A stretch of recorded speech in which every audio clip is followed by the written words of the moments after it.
What I really want to know is when it's my turn to box while people in the crowd chant, twist that dick. That's it. That's my intro.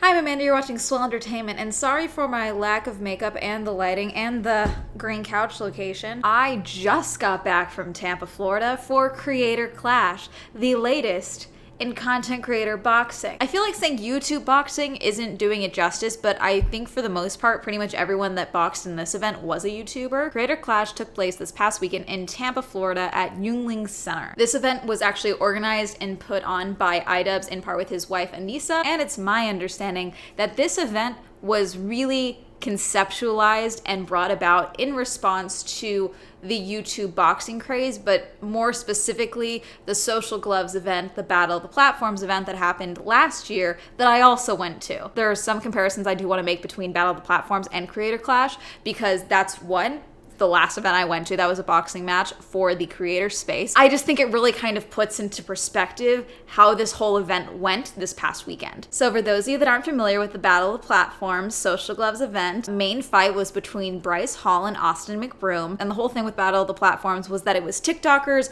versus YouTubers. It was found out fairly quickly that a lot of lies were said, and a lot of money was lied about and spent, and a lot of it didn't go to anyone who fought or even the people who performed at the event itself. This event is quite literally setting itself apart from the other boxing matches in general. Not only was the main goal of the event to be respectful to the sport of boxing, but the whole event is for charity. It's my understanding that no one who fought got paid, and they knew that going in, and all the money that was profited from the event after they, reimburse themselves for actually, setting everything up, because these events are expensive. Whatever profits are made after all that would be going to charity. I was much more familiar with a lot of the fighters that were fighting this time around, and so when I heard about the event, I immediately put on tweet notifications so I would know when tickets go on sale. Ringside. Cheaper than Battle of the Platforms. I don't know if this is an Ace Family thing or just an Austin McBroom thing, but a lot of his events, they make you buy multiple tickets in one go. You can't just buy one ticket. At least for certain areas of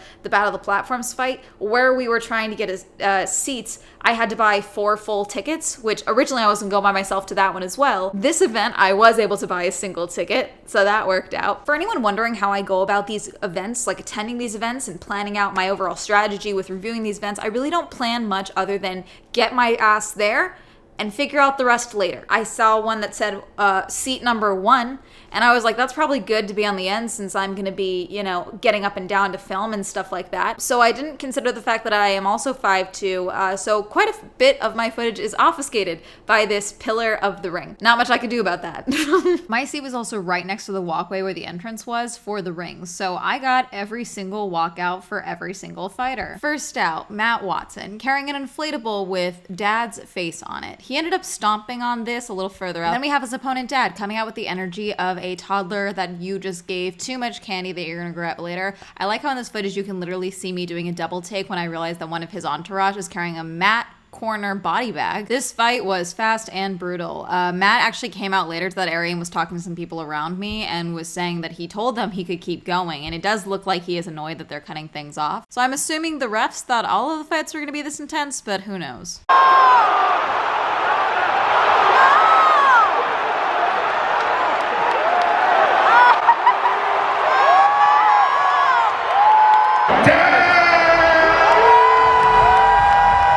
Next up, Ryan Magee of Super Mega versus Alex Ernst. Ryan looks a little concerned here, like he's not really sure. Alex looks ready to go. Very serious. This fight was one of 2 fights that managed to do all of their rounds. And I will say, in the moment watching this fight, I thought Alex swept the floor with Ryan. However, going back and watching all the footage of the fights, I truly think that this fight may have been the most even matchup out of the whole lineup. They both seemed to be getting plenty of hits in. They kept crossing arms and getting solid hits on both of each other. Alex was named the victor, but I think they both did a hell of a job.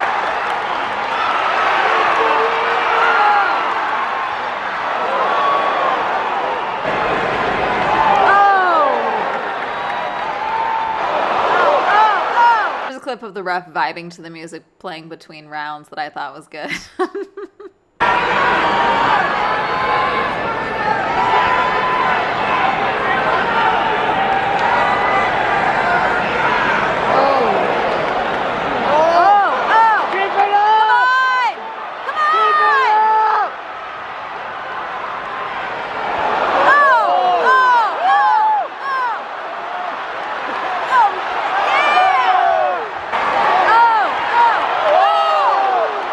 They went the distance. Give it up for our fighters, everybody.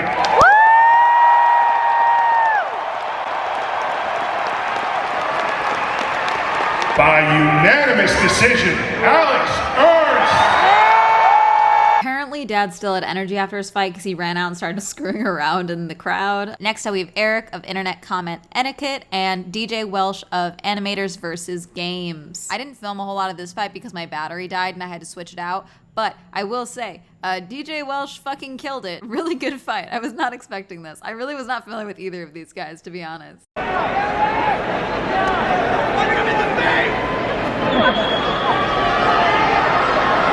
on!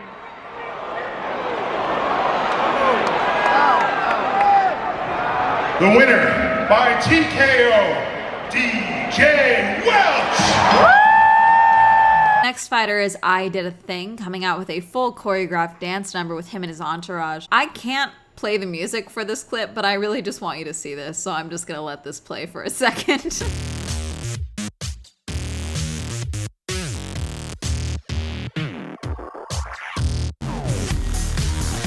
And he was fighting the odd ones out. It was actually his birthday, so he wore a little birthday hat, as did all of his crew. That was sweet. Just came out in a good mood. This fight was certainly something. I Did a Thing. I was not expecting to live up to being able to do this fight in khaki shorts, but he did it. I don't know how else to put it. I do always like a little spin that you just saw there. I love a spin in these boxing matches. They're just fun.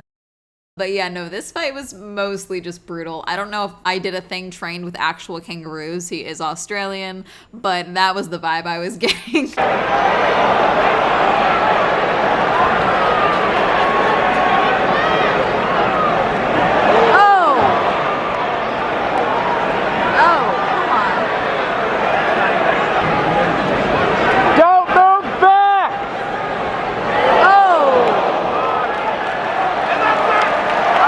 The referee has stopped the match at 1 minute 24 seconds in the first round. Here is your winner by TKO, I Did a Thing! Next up, the fight I was most looking forward to as a woman who supports women, Yodeling Hayley versus JustaMinx. I was so excited for this fight. As someone who has been watching all these boxing matches, I was so looking forward to finally seeing some girl content creators get in and fight. Minx was having a blast. Hayley was ready to go. I was very much looking forward to this fight. I'm probably certain this match, if we were to count it up, had the most hits land from both opponents because, oh my god, these two were going at it. Like you saw, Hayley dropped and popped right back up. You're going to see a spin from Minx in a little bit, but both of them were going at it. Minx later said that Hayley actually knocked out her contacts. I think both of them were bleeding. This was an intense fight. Keep your hands up! Yes, that was me yelling, keep your hands up. I had a lot of opinions about everyone dropping their hands when they were punching. Don't ask me why.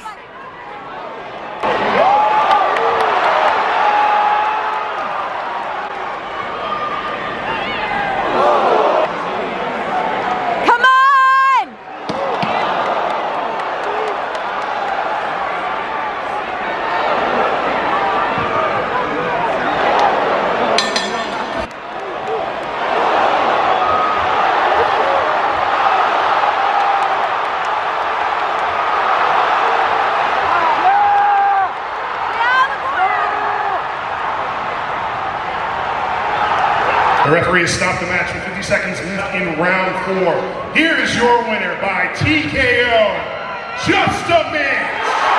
Next opponent to step up to the ring is Hundar of Muscle Party, looking like he is ready to rip someone's arms off. Oh my goodness. And he will be fighting AB of the H3 podcast. Apparently the Teddy Fresh team made him a special made outfit for the boxing match. I do think AB did incredibly well in this fight. I knew fairly quickly that Hundar was going to win. There's just more control there going in, which I just always think is something that kind of goes out the window when you actually get in the ring. And so if someone can maintain control, that's, in my opinion, a good sign. The fringe on his shorts was incredibly distracting to even me. I don't know if that was a tactical decision on his part or if he just thought it would look cool, but it was incredibly distracting.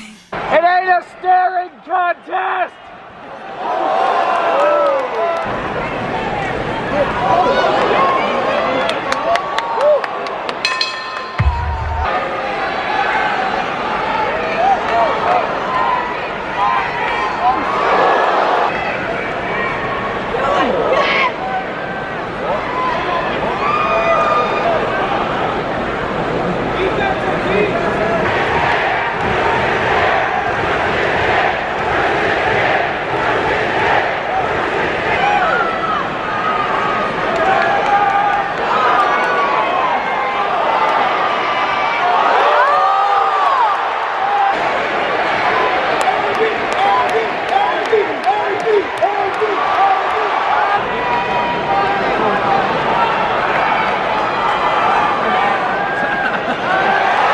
TKO, Brett Hundar.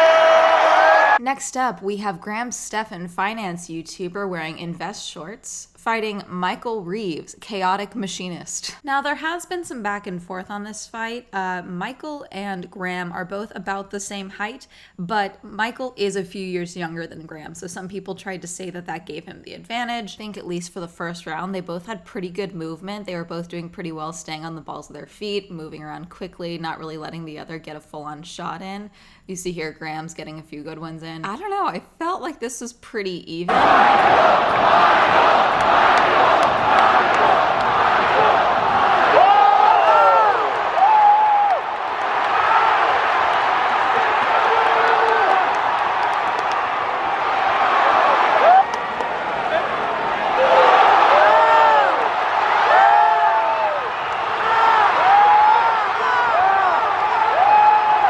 Ladies and gentlemen, the referee has stopped the round at 148 in the second round.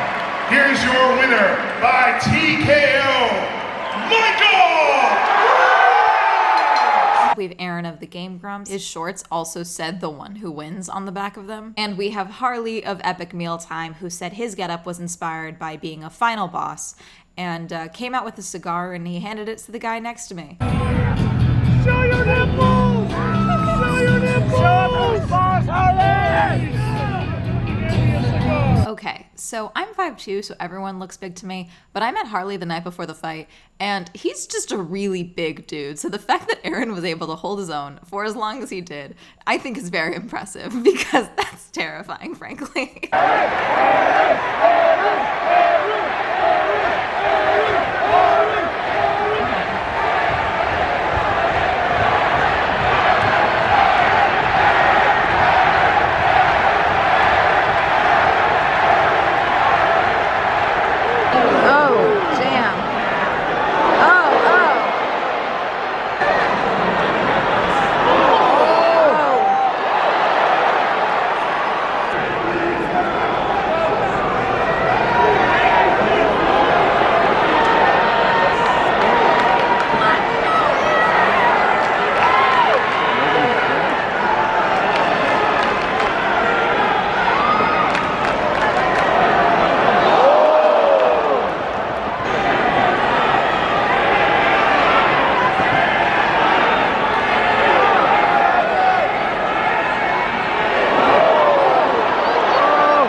Referee has stopped the match with 1 minute and 26 seconds remaining in round 2. Your winner by TKO, the Sauce Boss, Harley! And then finally, it was time for the main event. Dr. Mike versus Ian I-Dubs. So this final fight was actually meant to be 3-minute rounds for 4 rounds, but there was a mix-up or something with the gaming commission, and so they ended up doing 2-minute rounds like the rest of the fights. I do think this was a very impressive fight. Sorry, this opening clip is a bit blurry. There was one cheap shot in particular from Dr. Mike that people weren't happy about, and I mean, I personally think it was a cheap shot looking at it.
Ladies and gentlemen, that match went the distance. Incredible fight by our two fighters right here.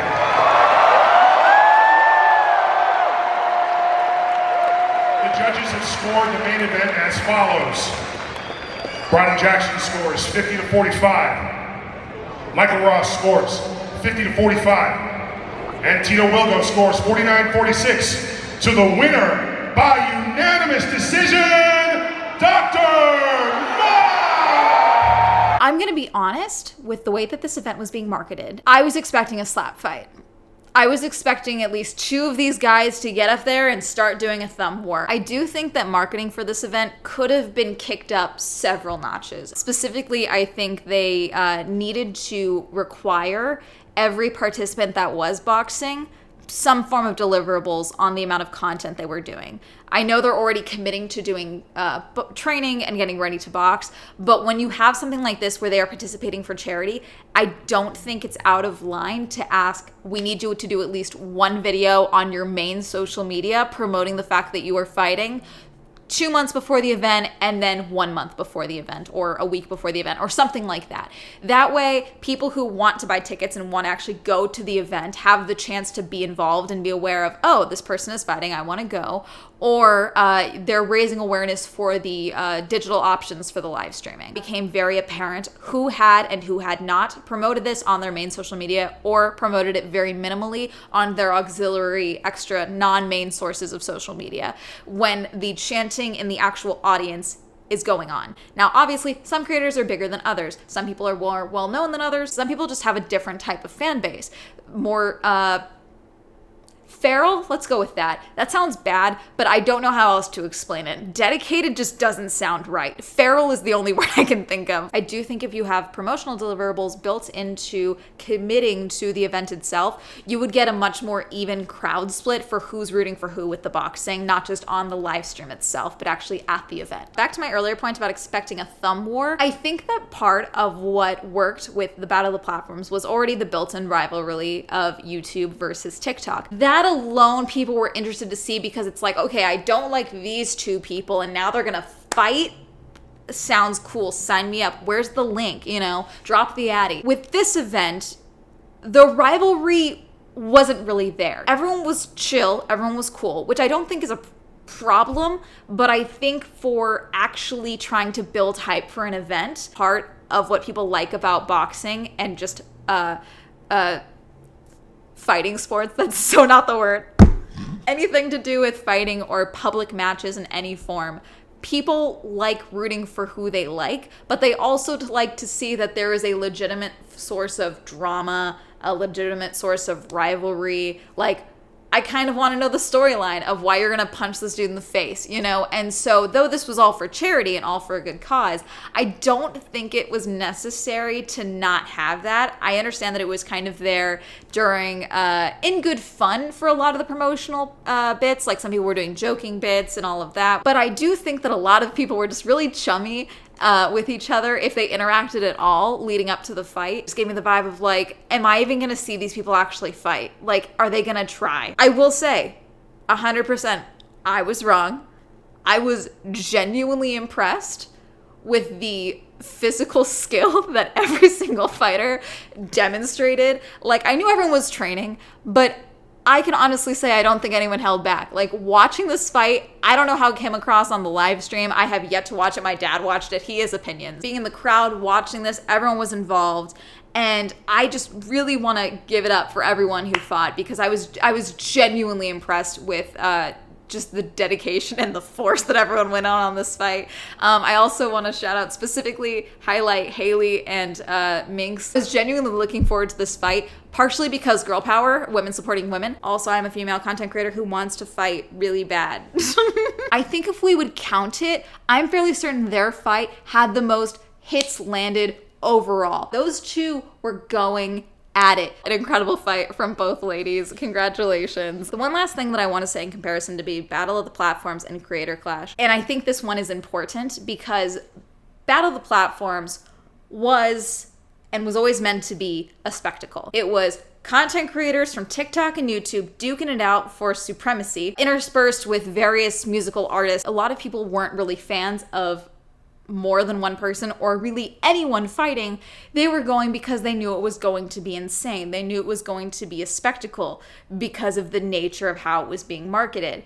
And so the audience was kind of up in the air. I'm trying to think of a better way of saying it, but no one was really committed to the event itself. They were committed to the idea of the event. I'm talking in circles. I'm making no sense. I'm trying to figure out the best way to explain this. I came up with it on the plane and then I took a nap and I forgot it. Found it. Hold on. Something that was significantly lacking from Battle of the Platforms was the power of fandom. The crowd difference between these two events, the amount of people who were there wearing merch, brought homemade signs for their people, were in costumes, ready to go to support their favorite content creators, were screaming so loud, so excited, just so dedicated to their content creator was really cool to see, actually.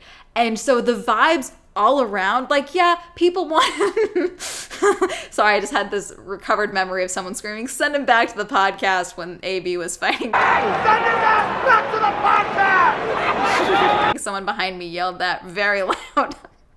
I'm sorry. There may not have been a rivalry there, but people were rallying behind their person, their content creator. And I do think that was really cool to see. The vibe, this sounds so stupid. The vibes were better at Creator Clash. They just were. It was just a more fun crowd. Everyone was in overall a better mood. The cool thing that I want to talk about as well, Airsoft Fatty got up there to sing the national anthem and he kept forgetting the words. I'm not someone who's all like, America, fuck yeah. I'm just not.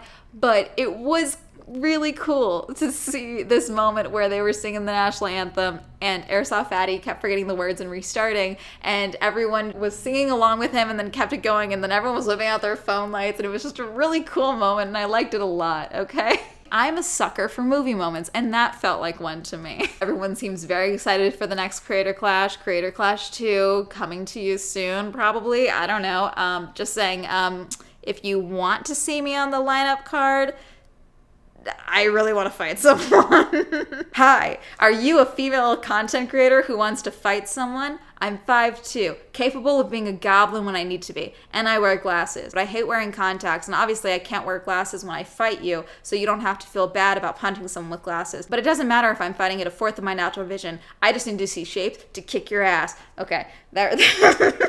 Trying to box someone for like 2 years now. Eventually someone will take the bait. Did you watch Creator Clash? Did you go to Creator Clash? Do you want to see more Creator Clash events? Who's a content creator you would like to see fight? Is there anyone you saw fight this time around that you want to see fight next time? Let me know. Comment down below. Reminder, I have a podcast, the Swell Shenanigans Podcast. New episodes every Wednesday. That'll be linked down below. Reminder, I have merch. I don't have a mug to point to, but I have merch. Shout out to my patrons. Thank you so much for supporting me on Patreon. If you'd also like to support me on Patreon, lovely list down below. If you'd like to follow me on my social media, that'll be all up here. And that's gonna be it. Have a lovely day. Goodbye.